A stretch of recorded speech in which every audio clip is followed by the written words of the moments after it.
바른미래, 특활비 개혁 평화, 엄중 단죄, 정의, 불출석 비판, 서울.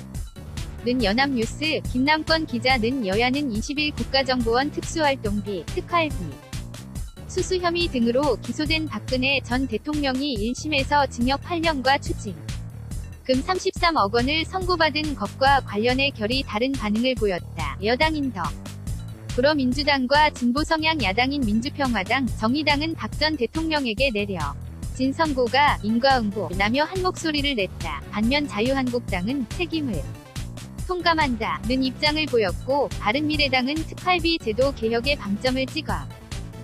박근혜 국정원 특활비 상납 선고, 피지, 촬영 최자윤, 민주당.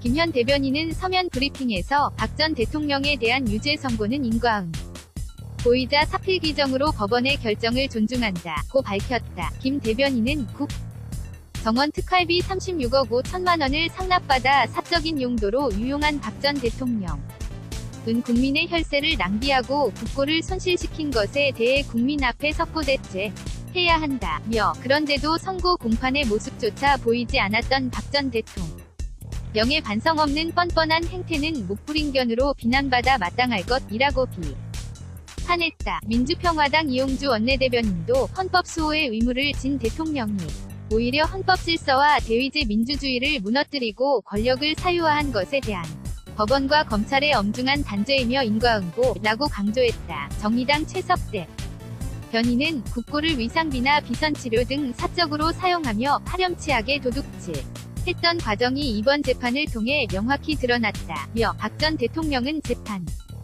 불출석하며 국민 앞에 사과하지 않았는데 언제쯤이면 전직 대통령의 진정한 반성을 볼 수 있을지 참담한 심정이라고 말했다. 반면 한국당 윤영석 수석 대변인은 논평에서 전직 대통령들이 불미스러운 일로 재판을 받는 것은 대한민국 역사의 큰 아픔이라고 밝혔다. 윤 수석 대변인은 그러면서 자유한국당은 책임을 통감하며 불행한 역사가 반복되지 않도록 원인을 찾고 정치 발전과 한국당의 혁신을 이루는 데 최선의 노력을 다할 것이라고 강조했다. 바른미래당 김철근 대변인은 국민의 세금을 주머니 속에 쌈짓돈 쓰던 나쁜 관행에 대한 법적 단죄가 된 것이라며 국가정보원을 비롯한 정부 각 부처의 특수활동비 개혁을 해내야 할 것이라고 평했다. 박근혜 대통령 없는 1심 선고 공판, 서울는 연합뉴스 20일 오후 서울 서초구 서울 중앙지법에서 피고인인 박근혜 전 대통령이 불출석한 가운데 열린 박 전 대통령의 국정원 특활비 상납 옛 새누리당의 선거 공천 개입 관련 1심